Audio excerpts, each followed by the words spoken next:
الله الرحمن الرحيم. السلام عليكم ورحمة الله تعالى وبركاته.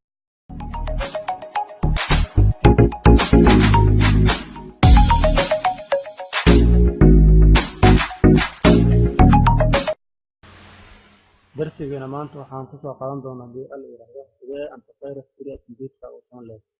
waxaad soo furanaysaa browser-kaada kadib waxaad furaysaa sadarkiisa free antivirus.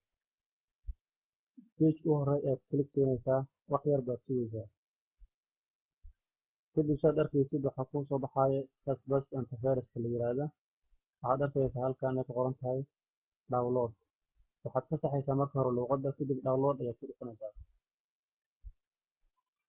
wax yar kadib si toos ayuu kugu bilaabayaa download sadarkiisa. waxaad sugaysaa intuu kaa soo degayo.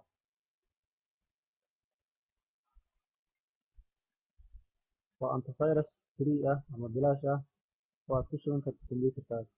download wax badan kugu qaadan maayo. markuu kuu soo download sidaan oo kaleeto waxaad furaysaa halkii uu kusoo degay.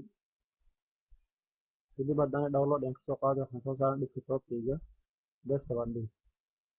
marka waxaad samaynaysaa right click open ama double click mid aad doonto aad ku furaysaa. kadib waxaad oranaysaa continue. waxaad oranaysaa next. halkaas click star next re. kadib si toos ayuu kugu bilaabmayaa inuu ku install gareysmo. waad sugaysaa wax yar.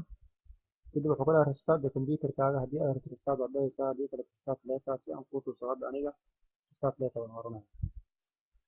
si toos ay usoo furaysaa Kaspersky halkay ku qoran tahay.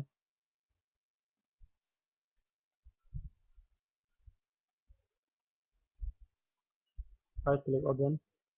kadib waxaad arkaysaa inuu si toos kugu soo degayo. waxaad dooranaysaa kadib waxay ku qoran tahay continue. kadib waxaad dooranaysaa next.